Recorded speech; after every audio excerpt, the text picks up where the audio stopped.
Je m'appelle Dédé. Enfin, Didier. Mais dans le métier, on m'appelle Dédé la chignole. Il y a 2 semaines, je me suis fait pincer en train de chourer une sucette à un bébé. Littérairement, hein. Enfin, latéralement. En vrai, quoi. Mon fort, ça a jamais été le français. Quand j'utilise ma langue pour faire rougir les dames, c'est pas en leur chantant du partrou de la rouste. Bref, là, c'était la tôle. Direct. Ouais, c'est sec pour une sucette. Mais j'avais faim, putain. Et les gars, ils ont commencé à me lier à des crimes que j'ai fait avant. La télé de Gérard Bollard. Le grille-pain de Martin. J'avais compris quel était le nom du prénom. Et surtout, la poêle de Marie-Odile. J'étais fait. J'allais passer au frais assez longtemps pour me faire proposer un poste chez Thierry, ou tout par gel si j'avais pas de peau. Puis là, il est arrivé. Il a posé la caution sur la table. Lombardi me connaissait. Il a avancé la thune. Et bim, retour à la caisse départ en sortant de prison. J'étais refait. Puis là, t'as Vinny qui m'appelle et qui me dit que la facture, c'est moi qui allais la payer. The Lombardis paid your bail.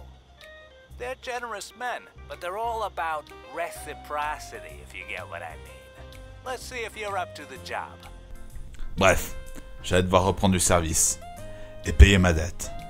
Chier. Il me pose derrière une clôture, normal.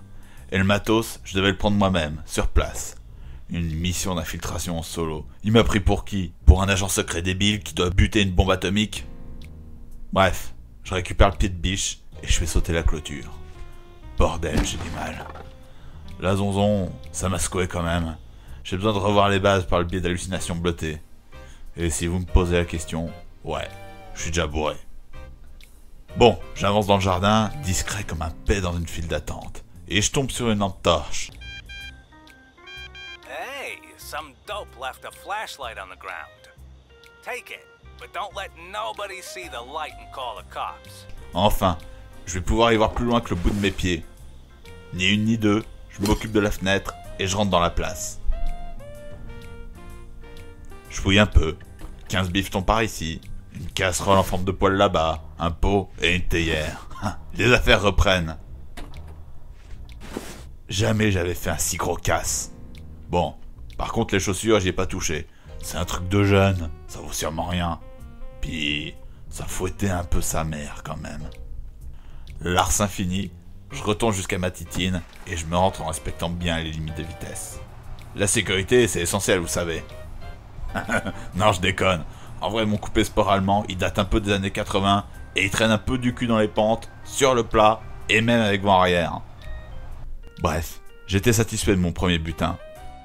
Si on devait me noter, ça serait meilleur que ce que j'avais au collège en maths et en français. Puis en sport aussi, en SVT. Bon, je vais pas vous faire la liste, vous avez compris. Et j'allais enfin rentrer chez moi. Dans la salle de muscu de feu mon père, le grand boxeur Billy Lafouine, célèbre pour avoir été totalement inconnu sur le ring. Après cette grosse journée de 5 minutes, je me suis dit que j'avais bien mérité ma sieste. Puis Vinny, qui a connu la fonction publique, il était de mon avis. Good job, man. This just might work. Go get some sleep and we'll pick this up in the morning. Le reste devra attendre demain.